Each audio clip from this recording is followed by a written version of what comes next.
Zumba, Anatomy of a Successful Brand. Zumba is a dance fitness program that has taken the world by storm. It has become many people's favoured way of getting fit, with as many as 14 million taking weekly Zumba classes, meaning that it has become one of the biggest branded fitness programs in the world. However, Zumba doesn't stop at classes.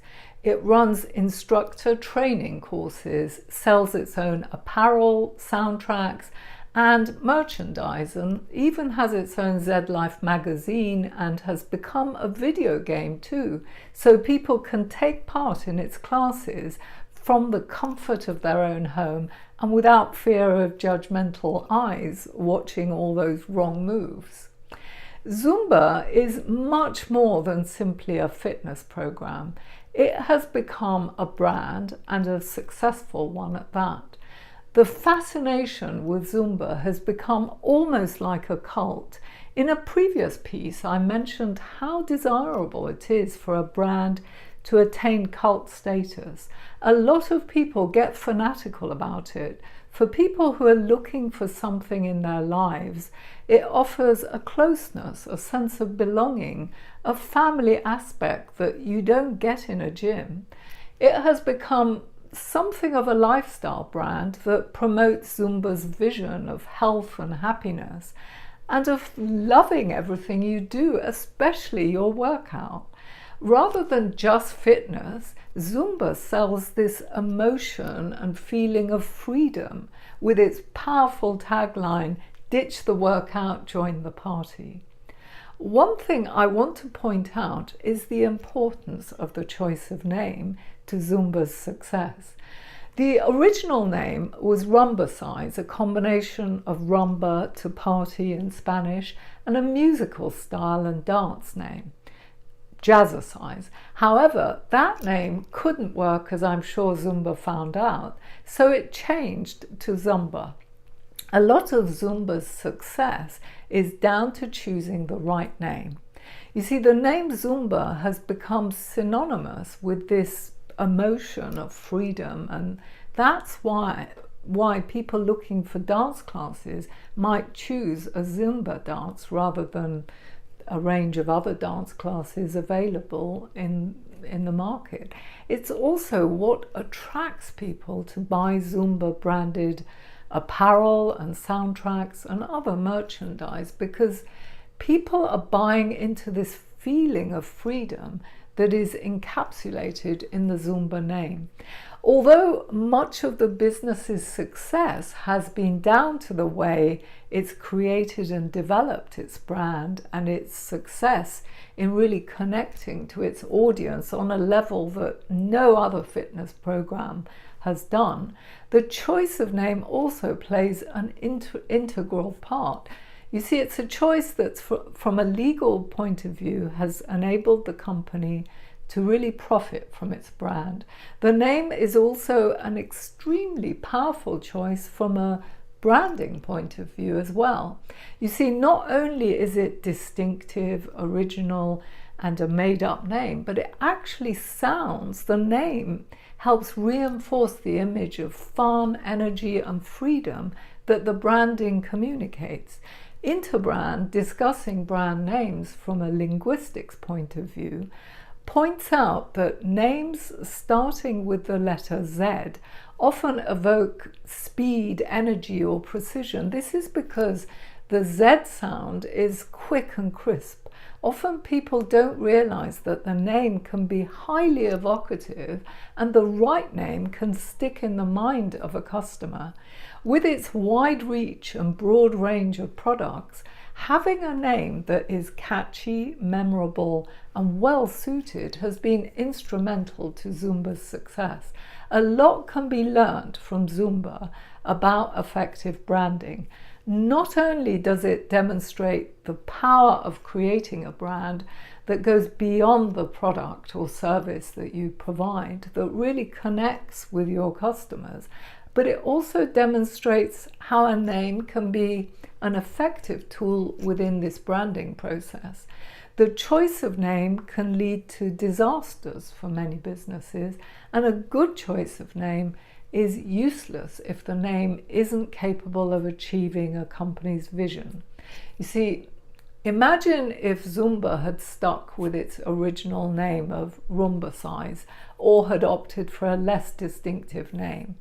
People are often drawn to descriptive names that tell the world what kind of activity or product the business behind the name offers.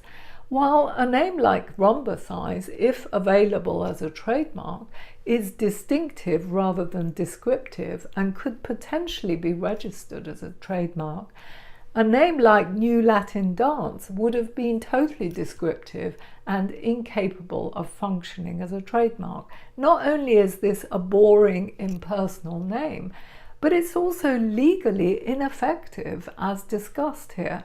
You see, if you think about it, a descriptive name is the equivalent of somebody not giving something a name. New Latin Dance doesn't sound as good as Rumba size, nor does it sound as good as Zumba. There are powerful legal reasons why a descriptive name should be avoided. The wrong name would limit a business's development too. Rumba size would have limited Zumba's expansion plans.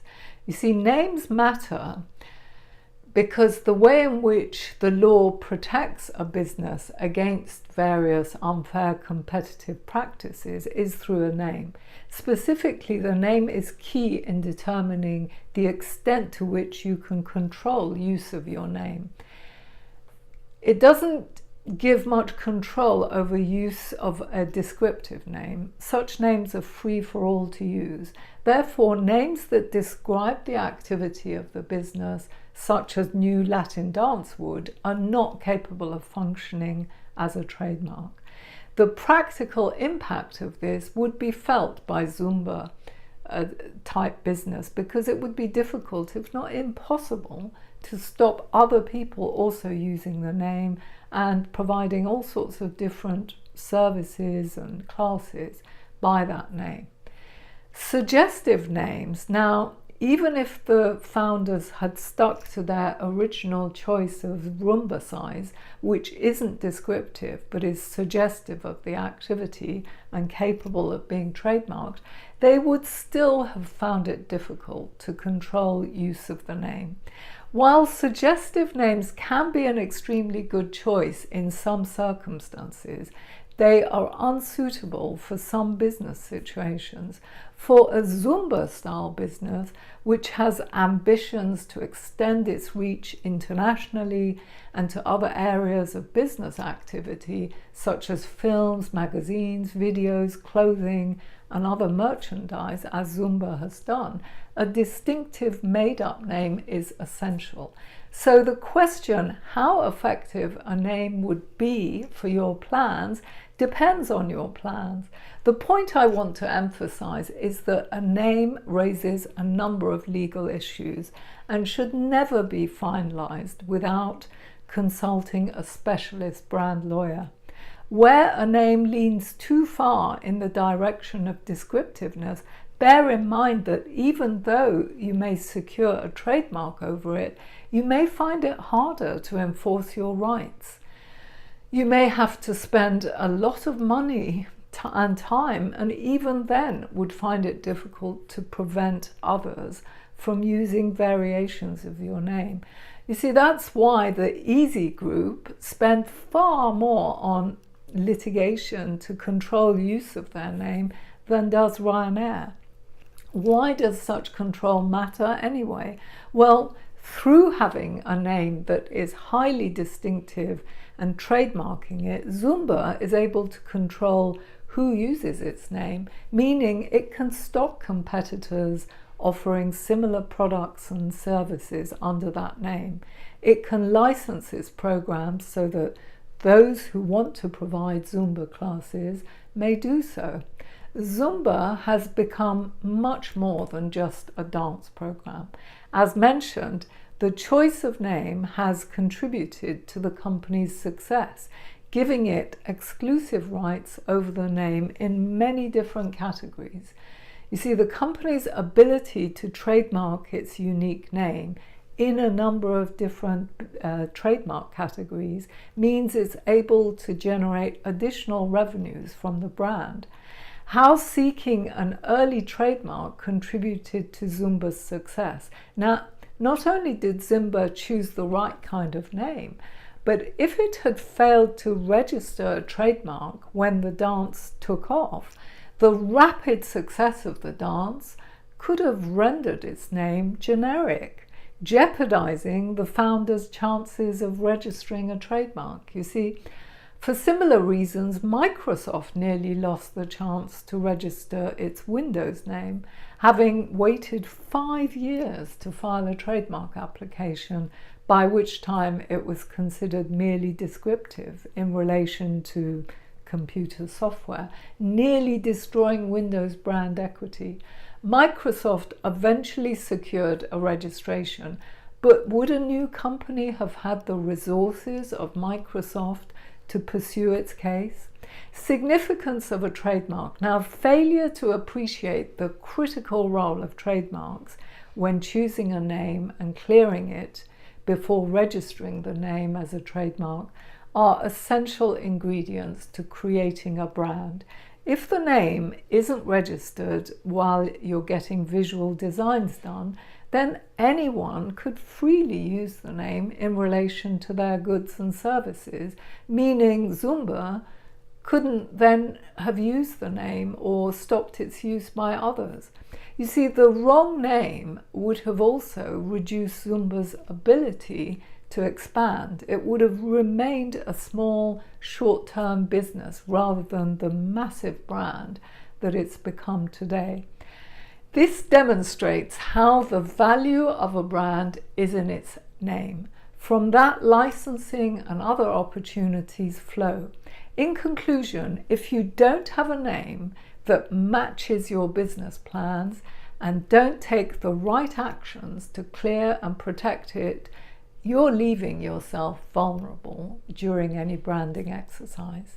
The name is key to reaching your goals if they involve achieving a big scalable business. So make sure you involve an experienced brand lawyer at an early stage.